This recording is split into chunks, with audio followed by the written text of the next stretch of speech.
search for stories from all over the world. And one of the things that's most enjoyable about searching for stories is when you find a similar story in different cultures, and this is one of those. There was once a farmer who had 3 children, and he lived alone with them on the farm, his wife having died some time before.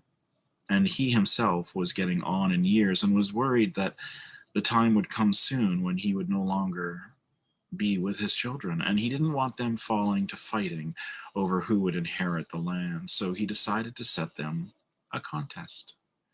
It was a simple contest.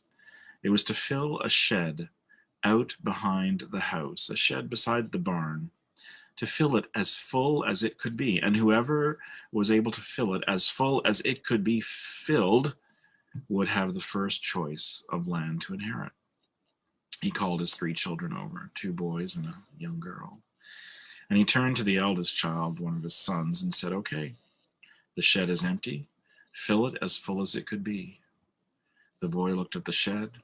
He looked over, found a wheelbarrow, and then he went all over the farmlands, and he found every rock and boulder and pebble that he could, and he brought them back, and he shoved them into the shed, one after the other, trip after trip with the wheelbarrow, until he was scratched and bruised. And he turned to his father with the door shut and the walls of the shed bulging with the weight of the rocks and the boulders inside.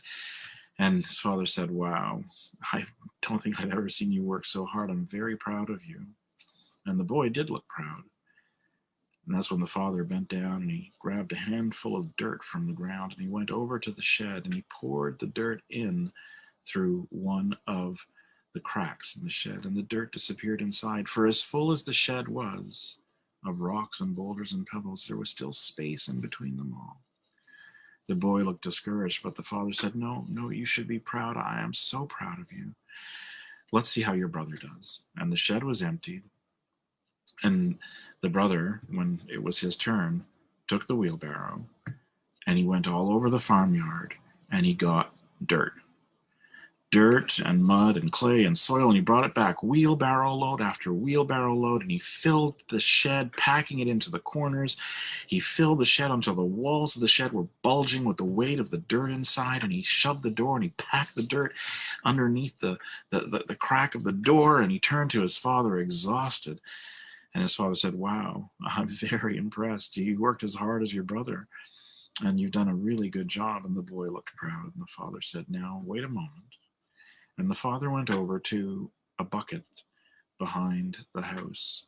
He dipped in a cup, brought it back with the water, and he poured it in through a crack in the shed. And the water disappeared inside, for there was still space in that shed that could be filled.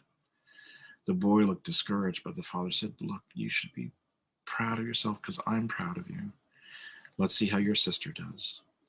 And they prepared the shed and emptied it out. And when it was empty, they started to call for the girl, for she had disappeared. She was nowhere to be found. They walked around the farmyards calling her name.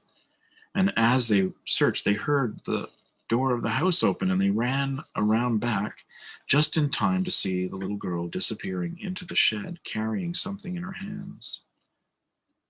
They got to the shed just in time to see her placing something down in the middle of the shed and backing up and stepping outside. And when they saw what she had done, they all knew that she had won the contest. For what she had put down, if you want to take a guess, I'll give you a second. What do you think she put down in the shed that filled that shed to every single corner? It was a candle. And the light of that candle filled that shed to every single corner, as full as it could be. The young girl looked at her brothers and her fathers, and they all smiled at her, and she smiled at them. And that's the story of filling a shed